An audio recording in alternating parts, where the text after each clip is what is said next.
Hello. Hello, everyone. Welcome and thanks for being here on this last session of the year from Droify.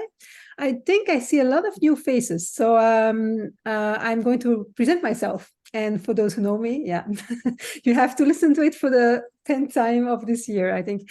So I'm Axelle Vanquaillie. I'm from Belgium, and I'm the founder and CEO of Droify. And Droify is a platform that enables people to express themselves with drawings at work, mostly, without having to draw themselves. So you can create your own visual stories or generate it with an AI assistant without having to draw yourself. And of course, you can draw if you want, but it's not necessary.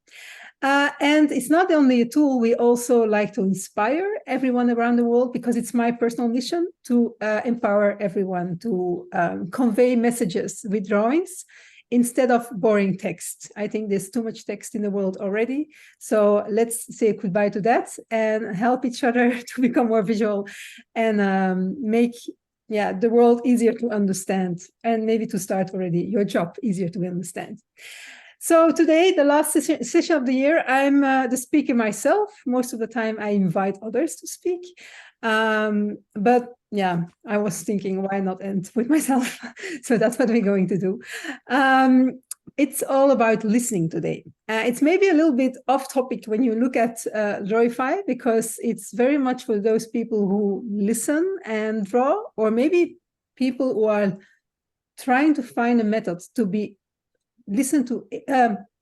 able to listen better, because listening is not always easy. We have to listen so often and sometimes very long. And I hope with this session, I can help you to find a way to listen better to stories of other people. I made a presentation. I don't do it very often, but I made one this time. Mostly I start drawing instead of making presentations. I hope you can see it. Yeah, everyone can see my presentation. Okay, thanks. Yeah. Voilà. So the presentation is made in Droify, of course. Why not? So if you are jealous of my presentation, you can do it yourself. So like I said, I'm a visual storyteller. I started my career as a graphic recorder 13 years ago. I was a consultant. I saw someone drawing at a conference. I felt jealous. And I went to a training and I started doing it. That's the short version. Of course, it's a bumpy road and it's not like that you learn it, but I started doing it. So for the last 13 years, I have been listening to stories about all kinds of stories around the world, thousands and thousands and thousands of them, because I think I did around 200 gigs a year. So a lot of stories. And that made me, let's say, a professional story listener. And that's exactly what today we're going to do. So if you look at storytelling, there are certain techniques and certain patterns in storytelling. And those same patterns you can use when you listen to stories. And what we are going to do is to see how you can translate that into your visuals. So it can be that you are able to draw and that you are already experienced with making visual summaries. If not, writing enough is also enough. You will see it give you a different lens to listen to what people are talking about.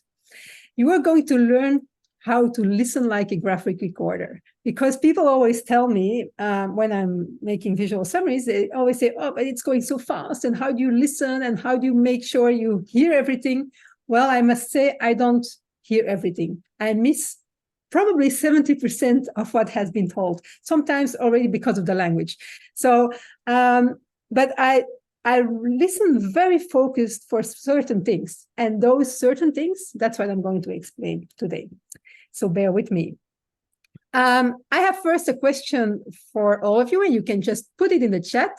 I've been talking 5 minutes, so now your attention span is over. So now you have to do something. Put please in the chat why listening is so important. And just put it in the chat. Yeah. To understand, I see. To ensure we have understood what is being communicated, perspectives to align, to show people you care about what they're saying, to feel, to hear what's not said. Yeah. To build empathy, to understand, be understood. Yeah. Yeah, connect.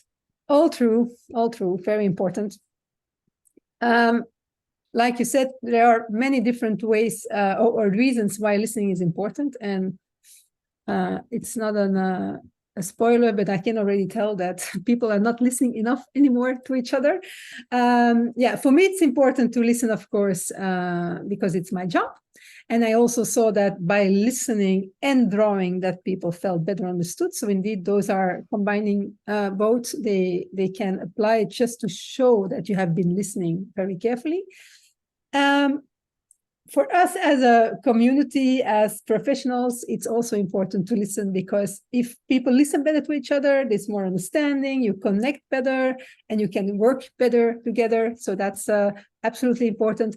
And today in the world, if you look around in the world, listening is, to my opinion, even becoming more important, because people are almost not listening to each other anymore. Everyone is wearing like all kind of headphones, and everyone is very loud, and you have to attract the attention with whatever, because there's so much around. So listening is today even more difficult than in the past. And someone who explained that really well is Julian Treasure, and I don't know if you know him, and I'm now struggling with my presentation. So Julian Treasure had a TED Talk about listening, and I'm going to show the first 5 minutes about that TED Talk, because he summarizes really well why listening is so difficult and why it's so important. And we will build further on that during the rest of the session. So I will now stop my screen, and I will share another one to give an idea of the ideas of Julian Treasure. Normally you can see my screen now. Oh no, that's the wrong one. I'm sorry, that's the next one. The next one I'm going to share.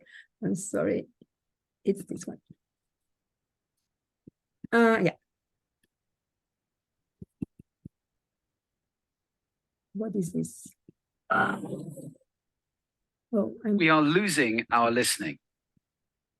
We spend roughly 60% of our communication time listening, but we're not very good at it. We retain just 25% of what we hear. Now, not you, not this talk, but that is generally true. Let's define listening as making meaning from sound. It's a mental process, and it's a process of extraction. We use some pretty cool techniques to do this. One of them is pattern recognition. So in a cocktail party like this, if I say, David, Sarah, pay attention, some of you just sat up. We recognize patterns to distinguish noise from signal, and especially our name. Differencing is another technique we use. If I left this pink noise on for more than a couple of minutes, you would literally cease to hear it. We listen to differences, we discount sounds that remain the same. And then there is a whole range of filters. These filters take us from all sound down to what we pay attention to. Most people are entirely unconscious of these filters, but they actually create our reality in a way, because they tell us what we're paying attention to right now. I'll give you one example of that. Intention is very important in sound, in listening. When I married my wife, I promised her that I would listen to her every day as if for the first time. Now that's something I fall short of on a daily basis, but it's a great intention to have in a relationship. But that's not all. Sound places us in space and in time. If you close your eyes right now in this room, you're aware of the size of the room from the reverberation and the bouncing of the sound off the surfaces. And you're aware of how many people are around you because of the micro noises you're receiving. And sound places us in time as well, because sound always has time embedded in it.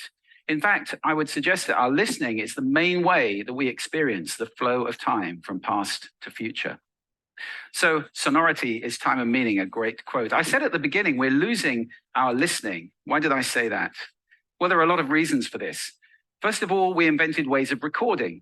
First writing, then audio recording, and now video recording as well. The premium on accurate and careful listening has simply disappeared. Secondly, the world is now so noisy. With this cacophony going on visually and auditorily, it's just hard to listen. It's tiring to listen. Many people take refuge in headphones, but they turn big public spaces like this, shared soundscapes, into millions of tiny little personal sound bubbles. In this scenario, nobody's listening to anybody. We're becoming impatient. We don't want oratory anymore. We want sound bites. And the art of conversation is being replaced dangerously, I think, by personal broadcasting. I don't know how much listening there is in this conversation, which is sadly very common, especially in the UK. We're becoming desensitized. Our media have to scream at us with these kind of headlines in order to get our attention. And that means it's harder for us to pay attention to the quiet, the subtle, the understated. This is a serious problem that we're losing our listening. This is not trivial, because listening is our access to understanding. Conscious listening always creates understanding. And only without conscious listening can these things happen. A world where we don't listen to each other at all is a very scary place indeed. So I'd like to share with you 5 simple exercises to That's the cliffhanger. So the 5 exercises you have to do another time. It's not so much related to what I wanted to teach you today, so I skip it. But I think what Julian says is a very good summary of what we talked about before with the first part of this session already, and everything he says is true. And now I'm going to start again with my presentation. So what I want to help you doing is find your new way of listening again. But before we do that, I want you to write down, and you don't have to share it because it might be maybe a little bit personal. I want you to write down what is your biggest challenge in listening. So it can be, whatever. Write it down, and I will name a few ones that you probably have been writing down. So you can write it for yourself. You don't have to share it.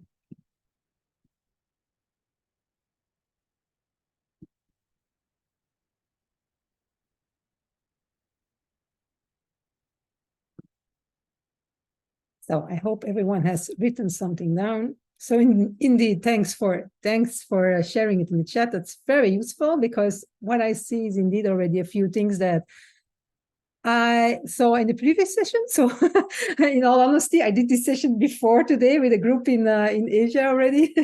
And the things that were said out loud there are probably also on your paper. So indeed, distraction.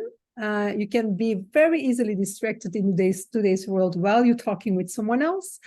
Language and norms, very true. So first of all, a lot of people are speaking English, even those who are not native speakers, like me, for instance. So we have to work and listen and speak all day in a language that is not ours. That's also very, very disrupting for listening.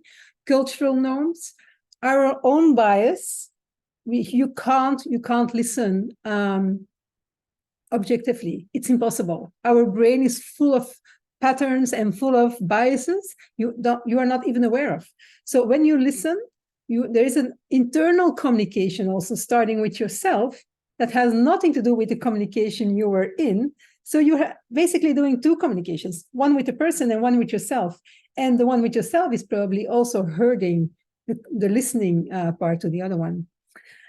Indeed, personality. If you're listening to someone that reminds you of your dominant father, for instance, or maybe a very irritating friend you had in the past, the listening can be biased, or it can be triggering you. So there are so many things that can have an impact on the way how you listen.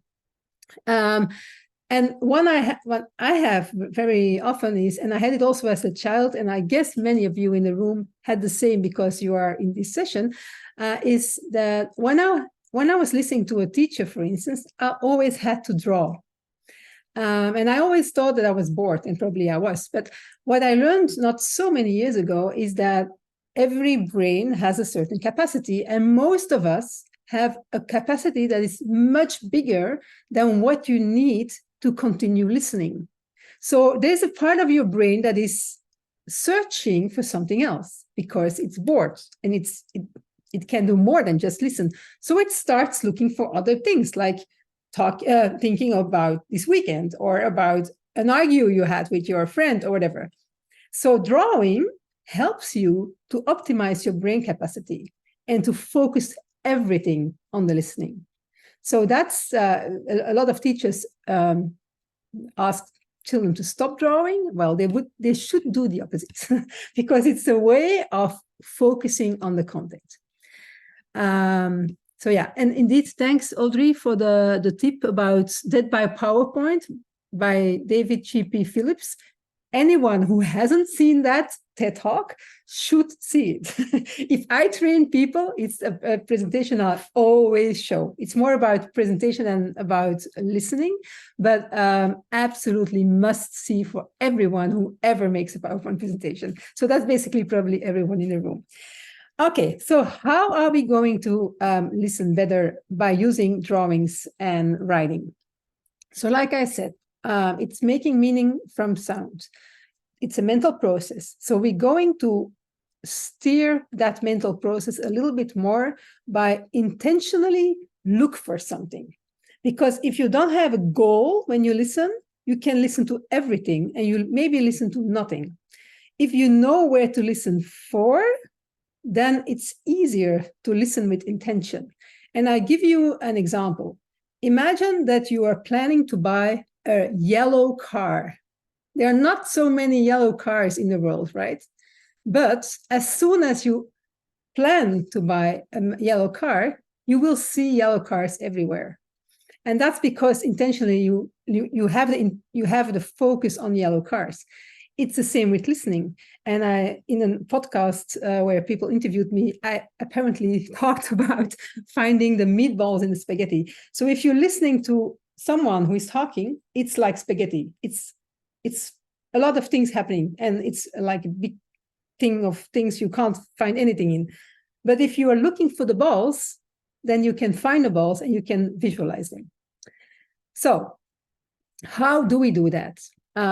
Before I so I will explain, and before we go to do the exercise, there are 4 ways of listening. 4 ways of listening.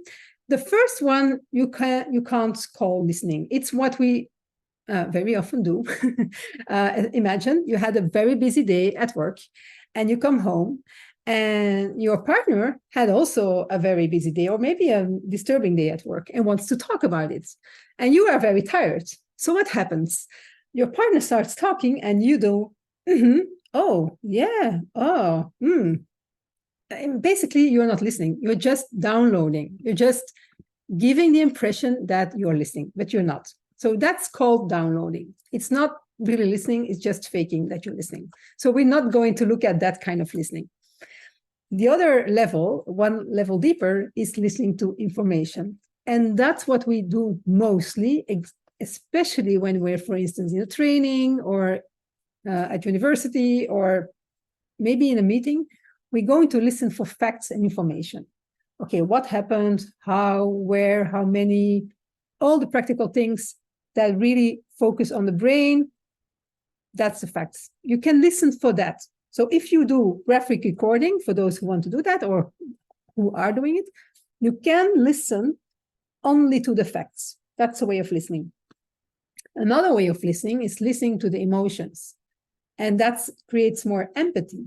So on top of listening to facts, because it's never or, it's and. So it's not when you listen to facts, that doesn't mean that you don't have to listen to emotions.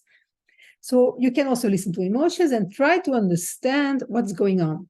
What are the drivers of this person? What are the feelings? Why is this important for this person? So you're really going to think about what's touching the heart of that person in front of you. It's, of course, much more relevant, for instance, in a meeting, when you have conversations with people, when you're talking about the future, all those kind of things. Their emotions can be very important, because if people are not driven by something, you can't motivate them to change with you, for instance. And then the third level is the potential. It's the energy in the room. It's what could occur or emerge with what's happening in the room. So it's very often unsaid. It's almost always unsaid. It's not someone who says, oh, this could be the future or whatever. No, it's what you feel that is happening in the room. And somehow you can visualize that. Very often you're going to visualize it with colors, energy, movements, maybe less literal drawings. So that's the potential. So those are 3 levels you can listen to. And you will see in the exercise that we will do that it's, a very good focus and not easy focus to keep while you're listening. And how are we going to show those different things? And then that's the last slide that's with theory. Yeah? So, and then I'm just, so bear with me. I can imagine it's maybe a little bit, feeling a little bit conceptual now. So people who have been taught by me, they all know my glance, scan, and read. So I always say when you start drawing or writing, it doesn't matter if you don't want to draw, fine by me. There are 3 levels, at least 3 levels. The first one is the glance. So if you make a visual, and it also is applicable on PowerPoint slides, by the way, you can ask yourself, what's the one thing you want people to remember from your slide or from your drawing? The one thing. They have 1 second, they look at it, what do you want them to see? That's the glance. The second one is scan. If they have 5 to 10 seconds, what do you want them to see and to remember? Those words you're going to put maybe a little bit bigger or in a color, so it's easy to scan. And the third level is the read.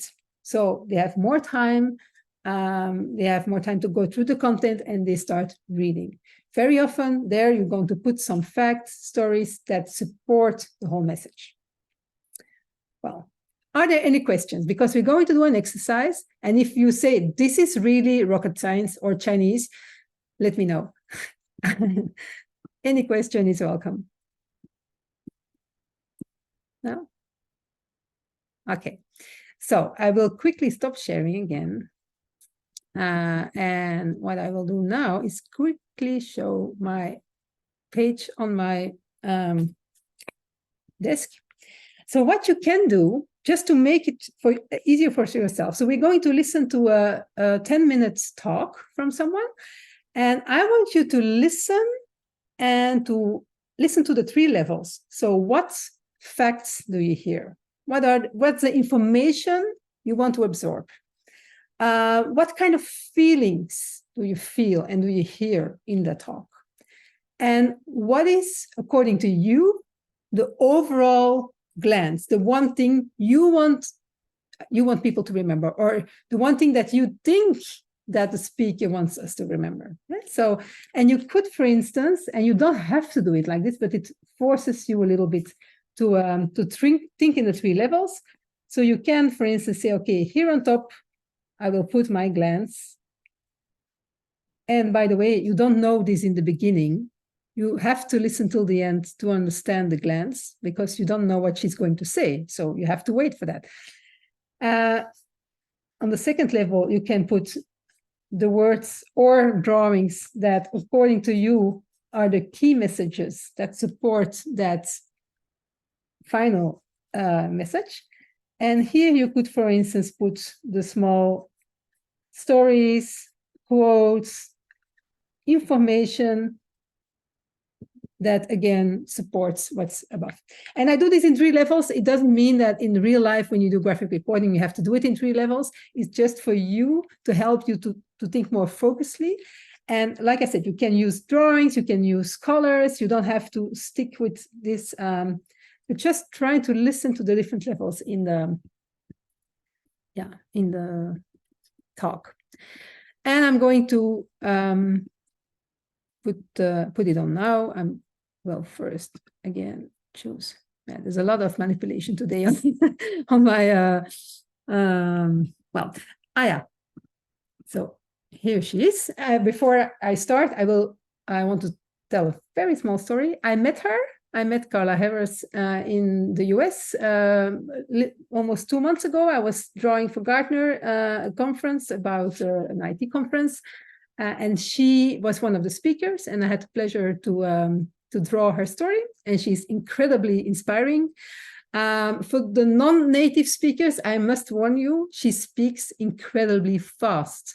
So don't try to capture everything. That's impossible. But try to get the feeling and, yeah, like I said, the overall story of what she's talking about. So we're going to start. Good luck and see you back in 7 minutes. Question of first. You joined Morgan Stanley back in 1987. You became the first Black person ever, man or woman, to join the Morgan Stanley Management Committee. Your road here has not been an easy one, that's for sure. And you were told by people you could never make it here. Sure. You proved them all wrong. Mm-hmm. Absolutely. And along the way, no matter who you are, there's always going to be detractors. But there were certainly people who said, you know, there's not anybody that looks like you that's doing what you're doing, you know, do your very best. But the one thing that you ought to know about me, Poppy, is that I am negatively motivated. So when you tell me I can't do something, I am all over it like a bad smell. And if anything, it really pushes me even further to go forward, especially if somebody thinks that I can't do it. Have you always been negatively motivated? I mean, walk us back to what your childhood was like, what made you that way? Well, I'll say that I had, in my opinion, a great childhood because my parents brought me up in a no excuses household. So I could never make any excuse, oh, I didn't get that grade because the teacher didn't like me, or this happened or that happened. So I could never really run to race or gender, you know, as the first base anyway, as to why something didn't happen. And the other thing that my parents did that I thought was quite effective is that they always made me feel that I was supposed to do well. Your parents, as you put it, didn't let you play any cards, didn't even let you say, I'm not getting X because I'm a woman, or I'm not getting X because I'm a Black woman. But in fact, you probably didn't get some opportunities because of that. Your road here was harder because of those things, was it not? It was no question that it was more challenging, but I'll tell you, Poppy, when I look back, I think part of the challenges were, especially in my career, was that I didn't quite understand all the rules of engagement. I didn't understand all the rules of the game. So what you're told, especially when you're leaving school, especially a great school like Harvard or Harvard Business School, work hard, you know, be smart, you'll get to the top.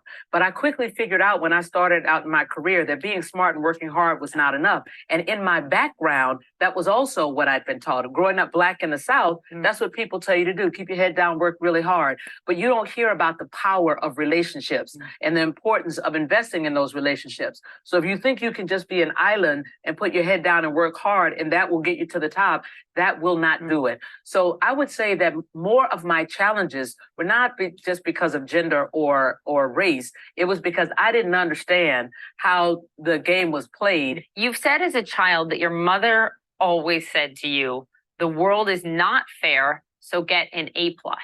And I thought that was her genius way, frankly, preparing me for the discrimination that might await me as I moved into the world, if you will. And so she'd say, be so outstanding that there's no debate. So if you want that A, get the A+. So if they shave you, you'll have an A. Now, I didn't stop to say, who is they and why might they shave me? But obviously, over time, as you grow older and you become more mature, you start to see some of the inequities. You might even experience some of the inequities. But anytime I even remotely thought that there was an inequity there, then it just motivated me to push even further. I'm interested in how you approached Wall Street, because I had read that a lot of folks said you're not tough enough. Yes. And I write about that because that was an aha moment for me, Poppy, that I had somehow swallowed my voice and I'd lost my confidence because I always saw myself as tough. So the day that guy questioned whether or not I was, quote, tough enough for the business, that was also a wake-up call to me that the real Carla Harris was no longer showing up at Morgan Stanley. Somewhere I'd lost my voice and somewhere I'd lost my confidence. So how'd you get your voice back? And when did you go in and ask for more? Because all the studies show that women still are less likely than men to ask for the raises that they deserve. Did you go in there and say, pay me more, I'm worth it? Absolutely. Absolutely. I will tell you that that was a seminal moment. That was a seminal moment for two reasons. Number one, I said, wait, they're not seeing me the way I see myself. And oh, by the way, that tough thing is something that they value. So let me turn this around right there. There are still so few women like you on Wall Street, so few Black female top executives at these firms. And it is 2017. And I cannot get my head around why. All of these companies have diversity councils, diversity handbooks. There is a real care, I believe, an emphasis on it, but that is not matched by the reality. Why? I think those of us who are boomers, and even those who are a little older than me, traditionalists, I don't think that we are doing our part in telling the story around the fact that you can do it, and telling the truths around where there might be challenges and where there might not be. Because I speak to a lot of young women, millennials and Xers, and they're still asking the questions that we were asking. Can I have it all? Am I going to have to sacrifice this? Or what happens when I get to this? Or the guys won't let me do that. And we should say, wait a minute. Let me tell you, that you can do it, and let me give you the formula around how to do it. And I don't think enough of us are doing that. So I'm going to put the first responsibility on us. The second, I would argue, is that, I think that a lot of these organizations, while the folks at the top may be passionate about it, they are not paying enough attention to middle those managers. Those who are below them. And none of these industries, let alone companies, none of these industries are mature enough for it to just happen naturally in the culture. You need to have what I call a policeman. You need to have someone who is accountable, who's asking the questions. Bob, I don't see the enough women in your pipeline. What's the story and why not? And what can the organization do to help you fill that pipeline? Because it doesn't look like we want it to look. Or Bob, I told you it was going to be important for us to promote more women in your area. You know what? You would have gotten X, but now you're getting X minus Y because it really was important. Does the United States need quotas to get enough women in these positions? You know what? I'd like to be a little bit more optimistic than that. I'd like to say that we're going to get there with respect to corporate America, that we'll get there without having to have that. Now, it may take that because sometimes in order to get what could be deemed as revolutionary change, sometimes you might have to have the hammer approach. What's message number one from you to the Trump administration on these passion points for you? I mean, what would you like to see most after 4 years? Well, I'll tell you, the main thing is I would say create greater access to capital for women entrepreneurs. And I'll tell you why. Especially during the financial services crisis, women, that was the vertical. Women entrepreneurs was the vertical that had the fastest growth with respect to businesses and jobs. So if they could do that in what was deemed to be a major crisis, think what would happen when we have better economic time.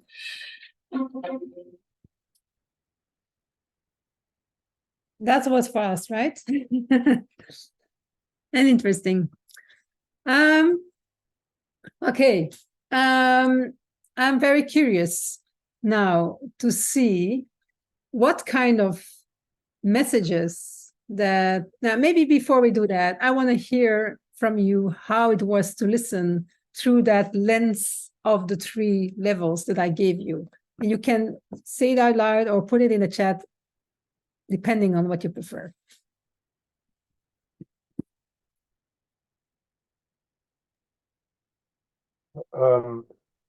Hi, Axelle. Hi, Chik. Or Chike, or whatever. Yeah. I had to scribble text. She was just too fast. But I will transcribe that later into graphics. But it's the best way. So I'm still learning to doodle. Not that I don't doodle, but I can't draw as fast as I can write. Yeah. And that's a very good remark, because people always tell me, but how can you be so fast?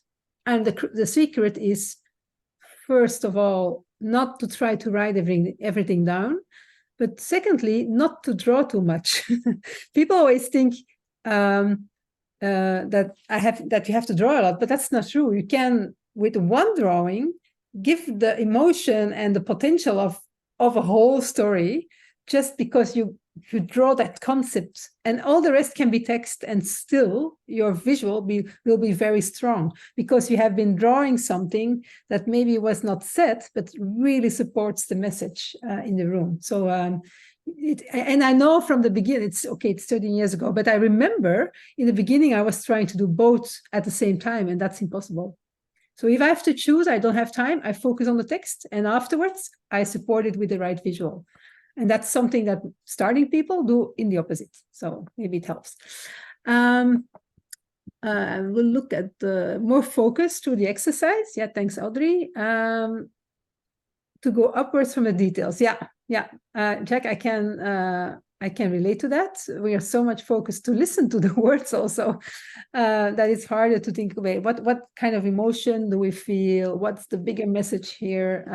Yeah, I can imagine that's harder. It made me more aware. Yeah, and I forgot the categories. That's really honest. Thanks for sharing that. Yeah, of course. It's also, yeah, you hear it maybe for the first time. It's also, it becomes a kind of habit to do it. Someone else wants to share something? Axelle, Joe here. Joe. Hi everyone. So this exercise really helped me to focus on understanding the gist of what the speaker is trying to say, and in the meantime, I was able to connect with the speaker since I was more focused on achieving this exercise, right? Yeah. So yeah, am I allowed to ask a question if that's okay? Of course. Okay, so now we know what is the intention of the speaker, or what are the questions that the host is asking. So it was easy for us to frame ourselves towards that point of view. So I was wondering, if a speaker is coming up, let's say my friend, and he or she decides to speak, and we don't know what are they planning to say, right? So how does it help when we don't know what they're about to say, but then we want to focus on what is important to us to understand the gist of it? So this was something it was going through my mind while performing this exercise. But since I was able to connect with the speaker, it was easy, and it was known, the subject was known. So I was wondering how it would be. Mm-hmm. Well, very, very good question. Thanks for that, Joe. What I usually do is that and especially when I don't know what the point is, because very often it can be in a meeting, but also very often a bad speaker on stage. That happens, unfortunately, very often. And then with slides you don't understand, in a language you don't understand, and a topic you don't understand. And then I really try to step back, and I have 3 questions I ask myself, and by the way, I showed them in the beginning, and I will show them again with the presentation. I didn't show them, I didn't tell it, but I will show this. This is the 3 questions I ask myself. So I'm standing there, I'm trying to summarize what has been said, and I don't see the balls in the spaghetti. Then I'm going to think, okay, this person is speaking. Why is he speaking? Why does he take the words? What is he trying to tell us that is important for him? There is a need, otherwise he wouldn't speak. So that's the first question you can ask yourself. The second question that you can ask yourself, and especially if you have to make a visual summary that is going to be used afterwards for an audience, which in my case is of course always the case. In your case, it could also be the case, for instance, in a team meeting, or even if you are also doing gigs like we do. Then I also relate to, okay, what could be important information for the people that will look at this visual afterwards? So if it's, in this case, for instance, with Carla Harris, maybe it's faced towards women, that they have to speak up and tell the story, and so on and so on. So why is it important for us as a community? And then the last question I ask myself is, why is it urgent? Why do we have to listen to this now? Why is this person speaking up now? So it's, again, a different lens, so I hope I'm not confusing too much, but it's, for me, it's basically the 3 dimensions of storytelling, by the way, but for me, it's a way of stepping back and listening to something that in the first step I don't get a grasp on. It helps me to to structure what I'm hearing. Is that clear, or is it even harder now? No. I think when an artist like you explains, it makes more sense, and it can be applied in other aspects of life also. So thanks a lot. Okay, I mean, you can also apply it at home, by the way. Yeah. When you are kids, or I don't know if you have kids, but when you have teenagers and they start acting like very strange, you can ask yourself, okay, what's the need behind this behavior that I don't like? But it's always a need or a positive intention behind. Well, that's a story of life, of course. Maybe I'm curious, and please put it in the chat. What is for you the glance of this story?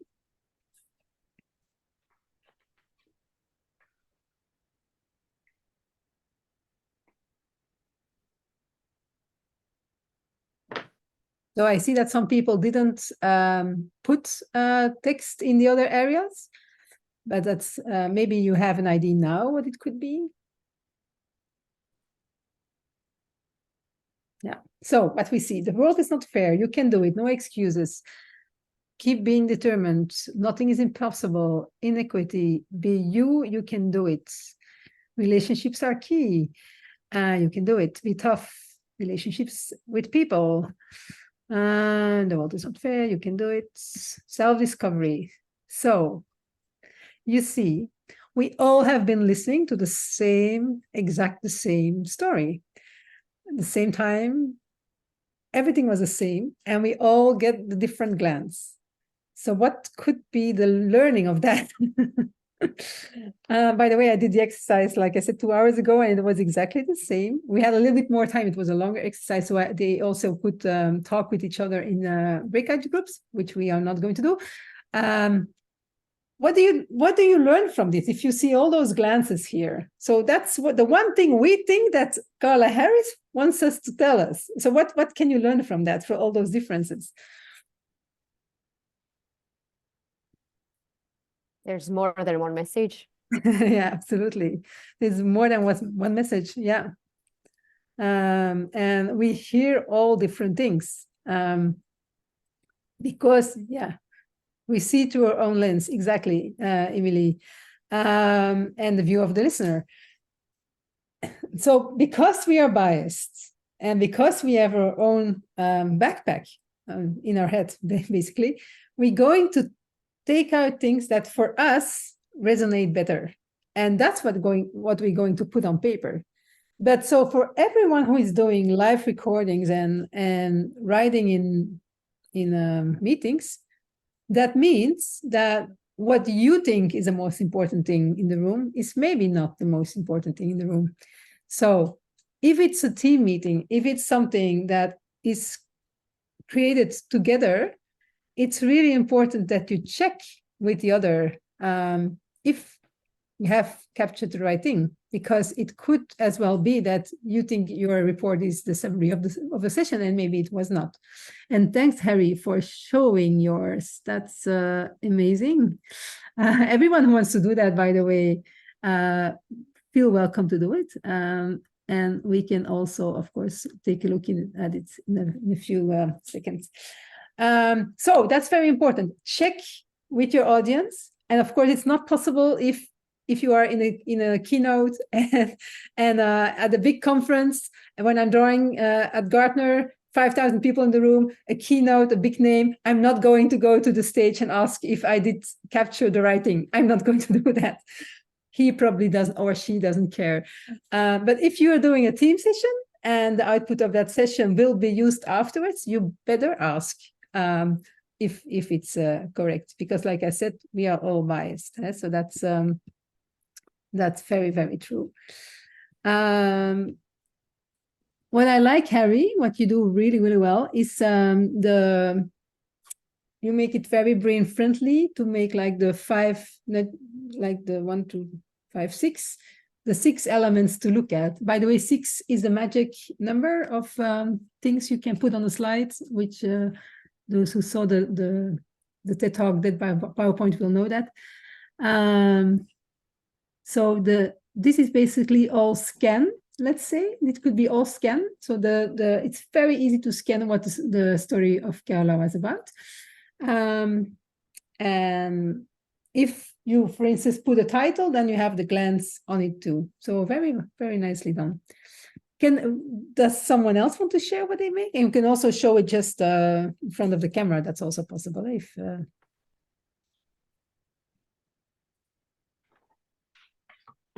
don't be shy. Okay, thanks. Audrey, I'm going to spotlight you if it's okay. Can you do it again? I can look at it. Yeah, so I'm not at all a drawing person. Not at all. So I just wrote, I had it like written the same way that you originally presented it to us. So the top is my facts, the middle were my emotions, and then the glance at the end. So it's just text. But it was helpful to like stay focused. And then I forgot who said that in the chat, but I was the same. Like I had to write the glance at the end because I was like, okay, now I'm like kind of summarizing for myself what she said. And it's exactly how it works in real life too. So you can, oh, thanks, Jack. Oh, nice. And of course, I made it even harder for you because I forced you to, so if you click on Jack's, you can also see it. I forced you to work, I didn't force you, I asked you to work in those 3 buckets, which makes it, of course, harder because in real life, you're not going to do it like that. So nice. The details, the scan, and indeed the glance here is also missing, but that's because that's normal that you do it in the end, because then you know what the key message is going to be. And what does that mean when you're doing a team session? Imagine, oh, Chaik, I see, or how do I pronounce your name correctly? Because I'm afraid I'm doing it wrong. TK, but yeah, I'll go by Chaik. Okay. Yeah, I'll go by Chaik. That's okay. We can't see it because I think you have a background. I'm blurred. Maybe I should. If you take the blur away, then we can look at it. Give me 1 sec. Where's it gone? Yeah, can't find it now. Yeah. Okay. Oh, very good. Okay, so you see the inequity is the glance, indeed, not enough Black people at the top. Yeah. The scan is race, gender, and so forth. Yeah, and remember, so the information. Yeah, the hammer approach. So that's the hammer approach. That's something I missed. So I listened to the same thing. I even didn't hear it this time. Yeah, nice. Thanks. Fun fact. The hammer is just a thing we do on my team. So it's an activity we do on our team, but not related to this. Well, so it stuck out. Yeah, so you see, sometimes something is easier to remember because you recognize it. Yeah, indeed. I will quickly, it's not to, I will quickly show what I did to tell something about it. I don't know if you see it.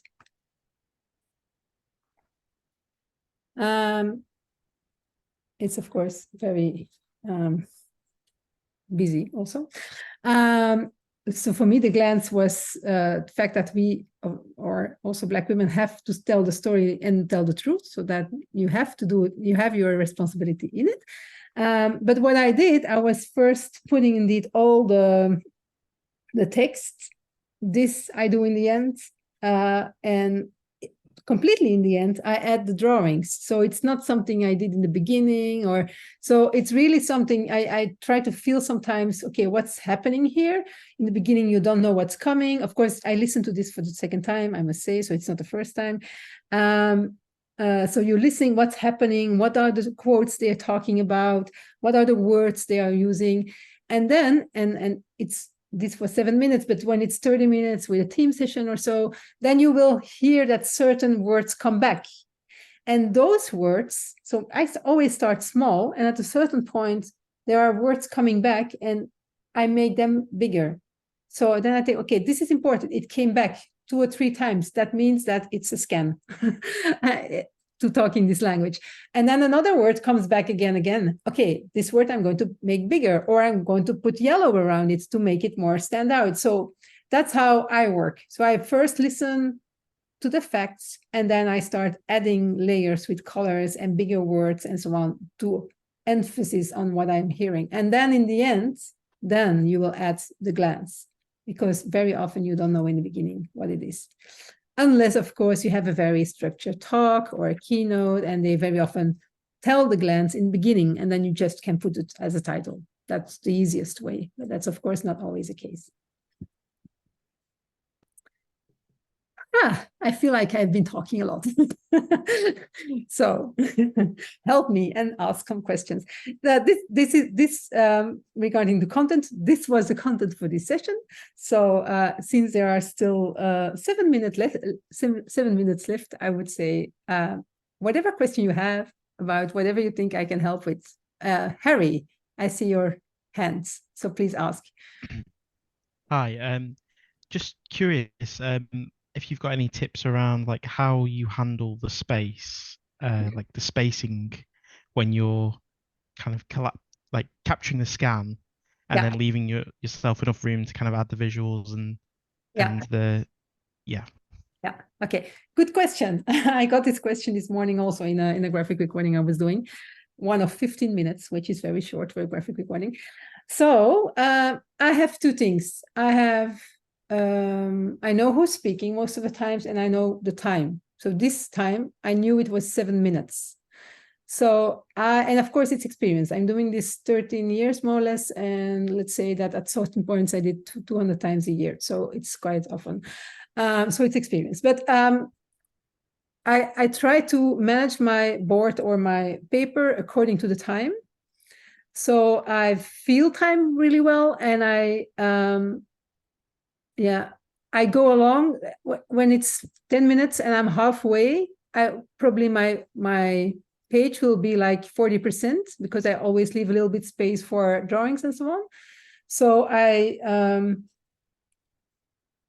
choose how detailed I am depending on the space I have according to the time.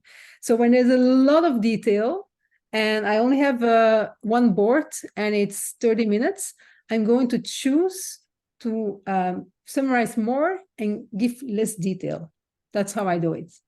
So and then I really am going to zoom out and think, okay, what's the key messages here? I put them, and then I will add maybe a little bit more drawings to fill up the white space, not too much because you also need white space, and that's how I build up. But so a little bit of context, then the scan a little bit bigger, but remember, scan has to be the same, otherwise your brain can't scan it.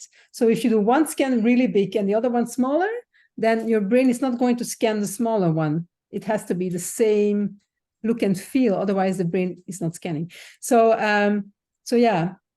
it's a bit of an I organize it much more than you would think in my head. So I'm also thinking all the time, how do I organize my space? And very often, and especially in the beginning, you think about that beforehand. How am I going to work from left to right? Am I going to put one question in the middle and work around? Or is it going to be a before and after? So that's a kind of layout, I think, about in the beginning. And of course, this one was different, but normally I do that. I don't know if it's a good response. It's maybe... no, that was really helpful. Thank you. And I would never have thought about visualizing the space with the time that you have. Like those two being tethered is really, really helpful. Oh yeah, okay. Thank you. Thanks. By the way, that's a big problem when people run out when they work or talk longer than foreseen. Go over time. And it happens. I can promise you it happens. Audrey, you had also a question. Yes, I'm curious. You mentioned that if you hear a word like coming more and more and more, you're going to make it bigger. But obviously you don't know that when you start. And you're not drawing at the very end, you're drawing as they speak. So how do you, like, let's say you've written a word because, okay, it came up and you're like, yeah, that sounds like an important thing to write. You write it somewhere and then you hear it again, like, I don't know, 3 times.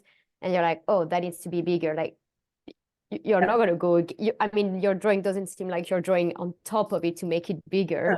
How do you make it bigger? How do you do that?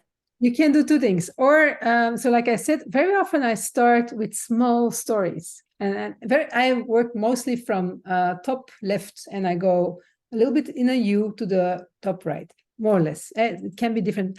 But very often I start like small stories on the left. And then, like I said, there's a word coming back and back and back, but it is probably already somewhere on the page, but small. So I will rewrite, I will do a topic about it bigger. And I will maybe put a frame around it, because a frame attracts the attention. So it attracts the attention to that word. You can also add yellow around it, so it pops out from the screen, from the page immediately. So you're going to add things like frames and colors to make it more standing out. That's how you make things more visible. And then, okay. And then you, of course, you have to be careful, like I said, that everything else that you want to stand out, that follows the same pattern. So that's how it works for me. And everyone is different, by the way. There's not one way of doing it. It works for me. I have a question in the chats. What about an editing process such as Post-its, or using pencil first rather than ink? Well, I know people are doing that, and I think a lot of people are doing that, but I don't do it. And the simple reason is because I hate after work first. So when it's done, I want it to be done.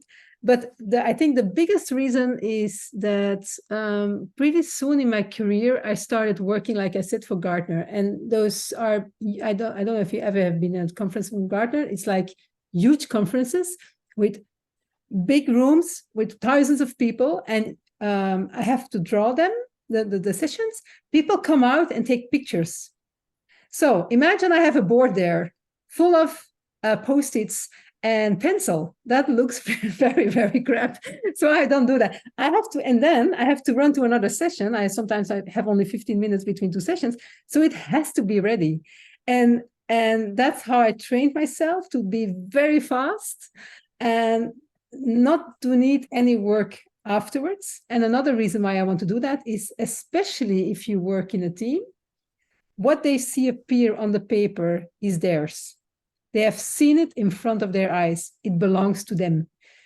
Once in my life, well, I did it only once. I was not happy with what I did with the team. So the team went for a break. I redid the drawing. I thought it was much better, and they didn't want to have it because it was not theirs. So what people see appear in front of their eyes, they feel much more connection to it. So for me, it always has been very important to do it really, really fast. Yeah, so I'm not a Post-it kind of person, but I know that many people around the world are doing that. So it's not that it's not a no-go. Okay, thanks. Okay, yeah, it's 5 o'clock, so I know I am. Most of the people have something else to do now, which is absolutely fine. It's Friday evening for a lot of you. So thanks a lot for being here. I also want to wish you all a very Merry Christmas, Happy New Year, whatever you celebrate, because I know not everyone is celebrating, of course, Christmas. And I will also send you the recording. I hope to see you next year again on Droify or on one of the sessions. If you don't know Droify, of course, please take a look at it. It can help you to visualize in a more, to communicate in a more visual way. And well, thanks again. Have a nice evening or afternoon, and hope to see you soon. Bye-bye. Thank you. Bye. Bye.